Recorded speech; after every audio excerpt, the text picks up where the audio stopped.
The Wraith of Euphrat operation have been working very hard to liberate more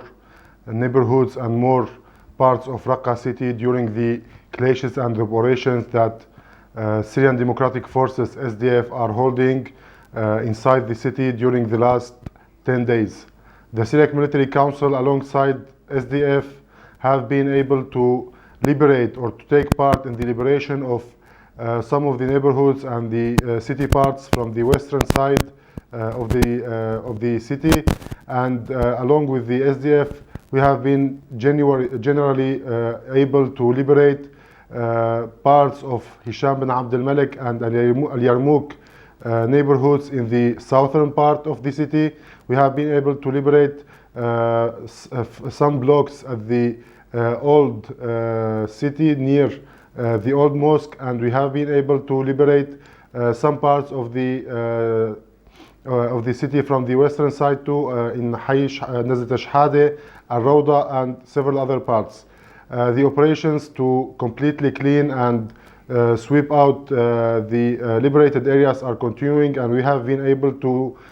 take control and find several important locations that have been used by ISIS to manufacture and let's say weaponize small planes and drones in order to use them against our forces. We have been able to locate several weapon storage facilities that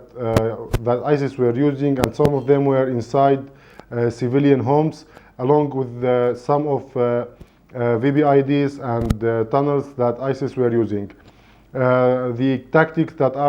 ISIS are using are continuing through VBIDs, mines, sniping, and drones and others. But again, our forces have been able to neutralize a lot of those facilities and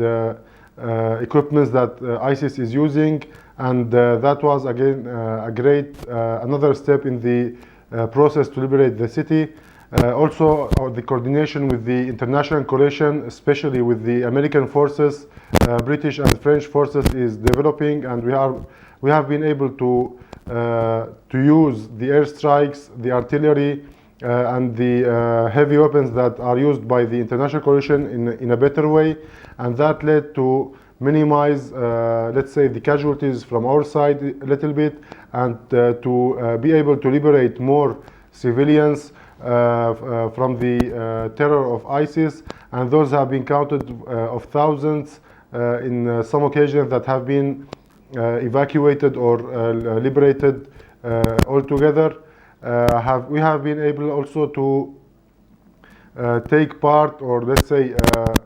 withstand and support our positions in the neighborhoods that we have been liberated before, and that led to the progress and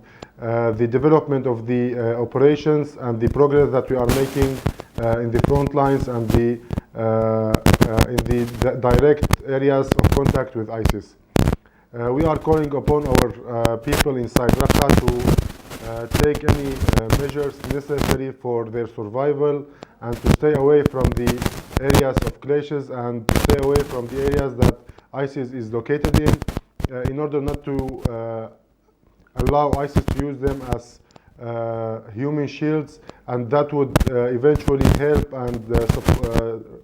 support our forces in liberating them and helping them